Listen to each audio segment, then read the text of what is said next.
여러분, 하나님을 모르고 산 사람과 하나님을 알면서도 함부로 대하고 사는 사람 중에 누가 더 나쁘다고 할 수 있겠습니까?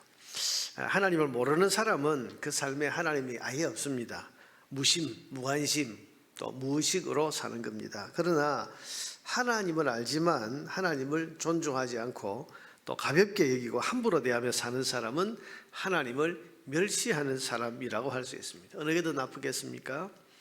어떤 의미에서 하나님을 아예 모르고 사는 사람보다 하나님을 알면서도 하나님을 멸시하며 사는 사람이 더 나쁘다고 할 수 있습니다. 이런 피조물이 창조주를 모를 수는 있어도 피조물이 창조주를 멸시한다는 것은 이건 있을 수 없는 일이지 않겠습니까? 이건 악한 일이죠. 6절 말씀을 보세요. 내 이름을 멸시하는 제사장들아. 하나님께서 이스라엘이 하나님의 이름을 멸시하고 있다, 그렇게 말씀하십니다. 그것도 하나님의 이름을 누구보다도 잘 아는 제사장들이 하나님을 멸시하는데 앞장서고 있다, 그렇게 말씀하십니다. 왜 그렇습니까? 제사가 지금 더럽혀져 있기 때문입니다. 7절 8절을 보면 너희가 더러운 떡을 나의 제단에 드리고도 말하기를 우리가 어떻게 주를 더럽게 하였나이까 하는도다. 이는 너희가 여호와의 식탁은 경멸히 여길 것이라 말하기 때문이라. 하나님의 식탁, 제사를 아주 경멸히 여기면서 하나님께 제사를 드리기는 드리는데 더러운 떡을 지금 제단에 드리고 있다. 또 8절에 만군의 여호와가 이르노라. 너희가 눈먼 희생 제물을 바치는 것이 어찌 악하지 아니하며 저는 것 병든 것을 드리는 것이 어찌 악하지 아니하냐. 이제 그것을 너희 총독에게 드려보라. 그가 너를 기뻐하겠으면 너를 받아주겠느냐. 그러니까 하나님 앞에 지금 제사를 드리는 데 있어서 지금 이렇게 그들이 지금 행하고 있다는 것입니다. 여러분, 제사를 보면 그들이 하나님을 존중하고 있는지 아니면 가볍게 여기고 있는지를 알 수가 있습니다. 존중하고 여러분 존귀하게 여기는 분이 집에 오시면 차 한 잔을 내놓아도 아주 정성을 담아서 좋은 그릇에, 그리고 거기에 참 정갈하게 여러분 이렇게 해서 내지 않습니까? 그러나 대수롭지 않은 사람, 또 가볍게 여기는 사람이 오면 물 한 그릇을 줘도 그냥 툭 던지고 마는 거죠. 이게 그 사람을 존중히 여기느냐. 그러니까 이게 어떻게 대하냐를 보면 존중히 여기는지 멸시하는지를 알 수가 있습니다. 지금 이 당시 유대 백성들은 바벨론 포로에서 돌아왔습니다. 돌아와서 성전도 재건했습니다. 예배도 복원했습니다. 그리고 무너졌던 예루살렘 성도 재건을 했습니다. 꿈에 그리던 일들이 이루어진 겁니다. 그렇다면 이제 이렇게 돌아온 땅에서 드리는 제사는 어떻게 되겠습니까? 정성을 다해야죠. 바벨론 포로 기간에는 하나님께 예배하고 싶어도 예배 못 드리고 제사를 아예 드리지도 못했고 성전이 어디 있습니까?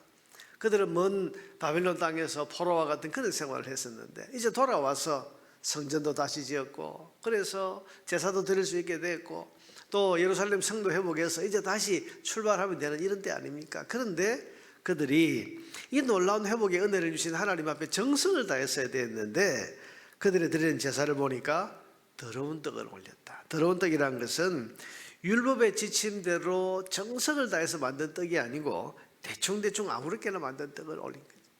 여러분, 구약 성경에 보면 하나님께 올리는 것은 아주 세심한 주의를 정성을 다해야 돼서, 여러분 우리가 레위기서나 이런 구약 율법서를 보면 하나님께 제사 드리는 데 있어서는 많은 복잡한 것이 있지 않습니까? 올려도 되는 것, 올리지 말아야 되는 것, 그리고 올릴 때는 어떤 절차, 어떤 과정을 거쳐서 만들어라, 아주 세밀하게 되어 있는데 이렇게 세밀하고 복잡한 것은 우리를 까다롭게 만들기 위한 것이 아니라 그만큼 하나님을 존중히 대하라.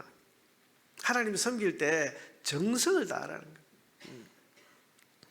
제사에는 여러분 짐승 제물이 올라가는데 여기도 정성을 다해야 됩니다. 상처난 것을 드리면 안 됩니다. 병든 것을 드리면 안 되고 장애가 있거나 약한 것이나 여러분 이런 것을 드려서는 안 됩니다. 그러니 하나님께 제사 제물을 올릴 때는 이게 있는지를 하나하나 살피고, 양이면 양이 상처가 있는지 흠이 있는지 혹은 또 뭐 여기 얼룩이 있는지 약한 것은 아닌지 여러분 그 제사장들이 얼마나 세심하게 살펴야 됩니까? 그래서 잘 살펴서 정말 정결한 것, 건강한 것, 흠이 없는 걸 올려야 됩니다. 근데 그들은 이런 마음을 쓰지 않았어요. 이 정도면 됐지 뭐. 대충 바치는 거죠. 이런 거 만나는 것보다 낫지 않냐? 그러면서 마치 선심을 쏘듯이, 심지어는 하나님께 무슨 적선하는 것 같은 그런 태도로 제사의 제물을 지금 대하는 거예요. 하나님 함부로 대하는 거예요. 소홀히 가볍게 대하는 거예요. 정성이 담기지 않았습니다. 마음이 담기지 않고 형식만 남았습니다. 여러분, 이런 태도로 하나님을 대하는데 하나님께서 어떻게 얘기하시겠습니까? 내가 멸시당하고 있다. 오죽하면 여러분 8절 저는 이 8절 말씀 읽을 때마다 마음이 참 아파요. 하나님 뭐라고까지 말씀하십니까? 이런 것을 너희 총독에게 드려봐라. 그가 너희를 기쁘게 받아주겠냐? 여러분, 이 총독이 뭐라고? 사람 그 총독이 그 뭐라고? 하나님께서 그것과 자기를 비교하시면서 그래 내게 바치는 이거 너희 총독한테 가져갈 수 있느냐? 요즘 말하면 여러분 너희 시장이나 대통령이나 이런 사람에게 이거 갖다 줄 수 있냐? 근데 그런 걸 나한테 가지고 오냐? 지금 이런 말씀인데 하나님이 이렇게까지 자신을 그런 인간 권력자들과 비교하시면서 말씀하실 정도로 이 당시에 유대 백성들이 하나님을 대하는 태도가 너무 가볍고 너무 소홀하고 이걸 뭘 보면 알 수 있다? 제사를 어떻게 드느냐? 제물을 어떤 제물을 바치느냐? 그걸 보고 하나님께서 말씀하시는 거죠. 이런 푸대접에 대해서 하나님이 하시는 말씀이 9절과 10절입니다. 만군의 여호와가 이르노라 너희는 나의 하나님께 은혜를 구하면서 우리를 불쌍히 여기소서 하여 보라. 너희가 이같이 행하였으니 내가 너희 중 하나인들 받겠느냐? 여러분, 하나님께 이렇게 소홀히 대하면서도 복은 받기 원해가지고 하나님 우리에게 은혜를 베푸소서, 우리를 도와주소서 이렇게 지금 기도하고 나온다는 거예요. 그럴 때 하나님께서 하시는 말씀이 너가 나를 이렇게 대해놓고 내가 그 소원을 하나라도 내가 너에게 들어줄 수 있겠냐? 10절에 만군의 여호와가 이르노라 너희가 내 제단 위에 헛되이 불사르지 못하게 하기 위하여 이런 정성이 없는 제사, 이렇게 아무렇게나 함부로 드리는 제사, 이거 내가 못하도록 하기 위해서 어떻게 하면 좋겠다고 합니까? 너희 중에 성전 문을 닫을 자가 있었으면 좋겠도다. 참 하나님의 마음이 여기 다 포함되는 거예요. 이런 성전 차라리 문이 닫아졌으면 누가 닫을 자가, 여러분 성전 문을 닫는다는 것은 뭡니까? 성전 문은 열려 있는 거예요. 근데 닫는다는 것은 뭡니까? 성전이 없어야 되겠다는 거예요. 없어도 되겠다. 하나님께서 이렇게까지 지금 말씀하고 계시는 거예요. 여러분, 하나님을 모르는 것도 문제지만은 아는데도 불구하고 하나님께서 멸시를 당한다고 느끼시는 만큼 마음이 없고 존중하지 않는 것이 더 큰 문제입니다. 그러면서도 복을 달라고 빌고 있고 기도에 응답해 달라고 손을 펴고 있다면 그것은 정말 하나님 멸시하는, 가볍게 대하는 태도가 아닐 수 없습니다. 여러분, 우리 하나님은 가볍게 취급당할 뿐이 아닙니다. 그 은혜를 만약에 이스라엘에게 베푸신 이런 은혜를 이방인들에게 베푸신다면 여러분, 하나님은 몇 배의 영광을 받으실 거예요. 11절에 그 말씀을 하시죠. 만군의 여호와가 이르노라 해 뜨는 곳에서부터 해 지는 곳까지의 이방 민족 중에서 내 이름이 크게 될 것이라. 각 처에서 내 이름을 위하여 분향하며. 이방인들에게 만약 이런 은혜를 주었다면 그들은 내 이름을 정말 존귀하게 여길 것이다. 내 이름을 위해서 분향을 할 것이다.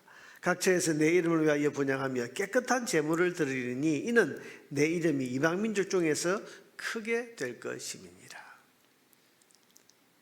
우리가 은혜를 제대로 모르는 거예요.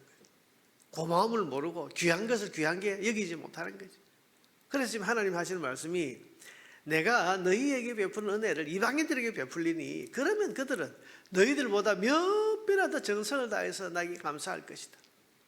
몇 배나 더 깨끗한 제물을 내게 정성을 다해서 바칠 것이다.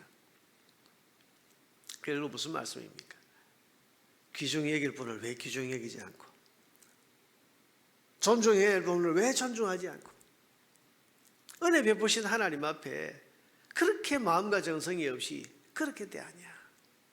그걸 지금 꾸짖고 계십니다. 여러분은 하나님을 아는 사람으로서 하나님을 존중히 여기고 계십니까? 하나님을 소중한 분으로 여기면서 하나님을 섬기는데 정성을 다하십니까? 가끔 보면 우리 교회 이제 새가족 교회에 처음 출석하시는 이런 분들 보면 교회 올 때 굉장히 준비를 많이 하고 예배를 드릴 때 굉장히 그 두렵고 떨리는 마음으로 오시는 분들이 있어요. 그래서 목욕을 하고 오기도 하고 새 옷을 다, 그래서 교회 올 때 여러분도 그러시겠지만은 교회 올 때 어떤 옷을 입고 갈까 이건 사람에게 보기보다도 하나님 앞에 온다고 하는 그 두려움 때문에 정성을 다하는 정성. 하나님을 아는 사람으로서 우리가 하나님을 정말 존중히 대하고 있는가? 우리 하나님은 영광과 찬양을 세세무궁토록 받으실 가장 존귀한 분이십니다. 그러므로 하나님을 안다면 섬기는 일에 최선을 다해야 됩니다. 정성으로 예배해야 됩니다. 예배 순서 하나하나에 마음을 담고 정성을 다해야 됩니다. 우리가 기도할 때, 찬송 부를 때, 그리고 말씀 들을 때, 그리고 우리가 하나님 앞에 우리 헌신을 드릴 때 마음을 다 쏟아야 됩니다. 존귀하신 하나님을 우리가 섬기는 것이기 때문입니다. 진심을 드려야 됩니다. 성경은 하나님을 섬길 때 우리가 마음을 다하라, 정성을 다하라, 뜻을 다하라, 심지어는 목숨을 다하여 내 하나님을 사랑하라 그러셨죠. 언제나 하나님께는 최선을 드려야 된다는 말씀입니다. 여러분, 하나님께는 최선을 다해야 됩니다. 우리 마음 무뎌지면 안 됩니다.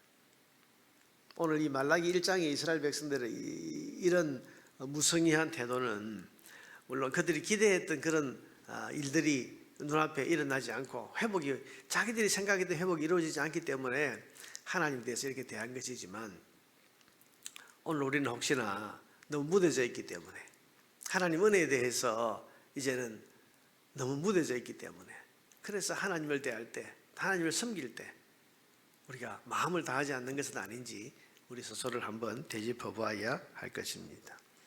하나님 말씀하셨죠. 이것을 너희 총독에게 드려보라. 그가 너를 기뻐하겠으며 너를 받아주겠냐.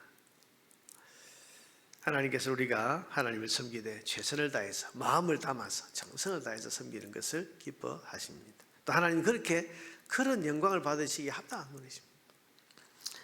이 아침 우리가 최선을 다한 섬김으로 영광받기에 합당하신 하나님으로 잘 섬기기를 마음에 다짐하면서 언제나 마음을 담고 언제나 정성을 다하고 언제나 최선을 다해서 하나님 앞에 설 수 있는 저와 여러분 되기를 주의 이름으로 축원합니다.